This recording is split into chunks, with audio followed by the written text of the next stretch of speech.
As President Trump approaches 4 months in office, we're hearing more from Americans about how they feel about Mr. Trump. Face the Nation moderator John Dickerson traveled to Reading, Pennsylvania, just outside Philadelphia, to conduct a focus group. Now, Reading is part of a county that went to President Trump on Election Day, but these participants are a mix of Democrats and Republicans. When asked how the president is doing in office, they gave some very candid answers. So here's a look at some of what didn't air this past Sunday. I feel like he's putting too many irons in the fire that he can't put out, and I don't know. It's definitely going in the wrong direction on double ends. When you talk about the war issue, you mean a specific country or just? That's the problem. He's picking too many wars with one over here. I mean, he's just doing too much. And I think that he could have so many people at odds with us. I think that what's going on is that Trump has put the people in the positions, such as General Mattis. They need to decide, such as the Syria strike. I don't know that it was Trump saying, oh, we have to do something about that, more so his people coming to him and saying, you know, this would be prudent to, you know, hit the airfields and disable them so that Assad can no longer gas his people. But I don't think Trump made that decision. He's just the catalyst at the top where they have to go to him and say, you know, is this something that you would sign off on? You know, I think the people that he put in the various positions that his cabinet are aces at what they individually do. Tom, your thoughts about the country's direction? Well, last Sunday on your show, President Trump said that war trumps trade. Well, in my view, war trumps all the other issues. Because if you look at the money that we've wasted, trillions and trillions of dollars, we've destabilized the Middle East. The immigration crisis in Europe is largely because of the effects of the U.S. involvement in Iraq, in Libya. Those refugees have flooded into Europe. They've caused the rise of nationalism and may even someday cause the collapse of the EU. All because of U.S. war-making efforts. Donald Trump has surrounded himself with military people. To a hammer, every problem is a nail. To a general, every problem is a military strike. So from this perspective, and I'm sorry to say I voted for President Trump because he made unequivocal commitments to stay out of Syria.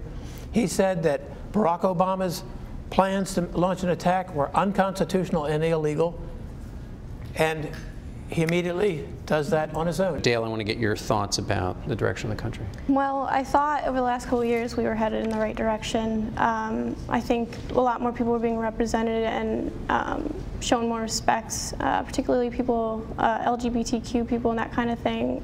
Just the country was becoming more open, I think, to all these different kinds of people. And I think particularly now, with the election of President Trump, I don't think it's going to be that way anymore. So I think since then we have begun to head in a wrong direction. Obviously it is very early, but I just see him not representing all different kinds of people that are in America. I mean, America is this melting pot of people, and I think he's focused on his own people and himself, for the most part. A word or a phrase that describes the country right now?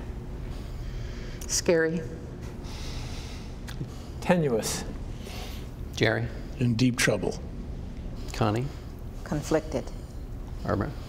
Moving forward. Dale? Divided. Anthony? Unsure. Fred? Divided. Eliza? Uncertain. Keith? Divisive. Jack? And I agree, divisive. Susie, you're not a fan of the president's? No, I'm not. Tell me one good thing he's done. Since he's been president? Yes. And I'm not trying to be snippy, but I think the best thing he's done is not been around on weekends so that he doesn't do more damage during that time. Keith, President Trump said he wanted an America First foreign policy. As a Trump supporter, what have you thought of his foreign policy so far? Good, very good. Were you a fan of his action in Syria? I'm not against it.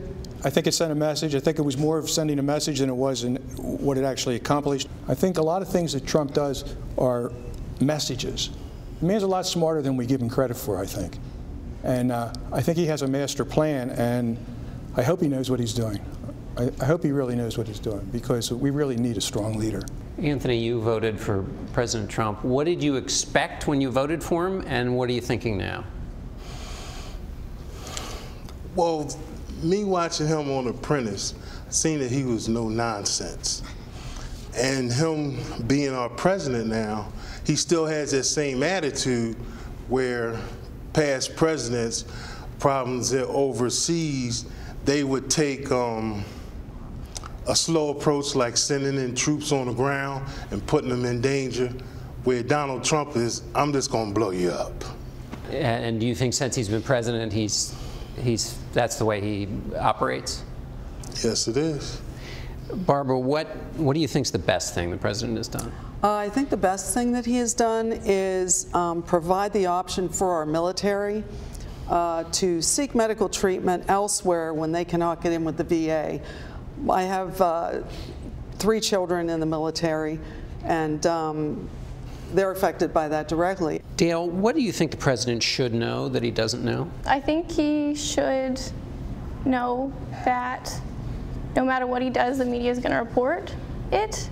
And so he should know that he needs to just do his job instead of paying attention to what the media is constantly saying about him.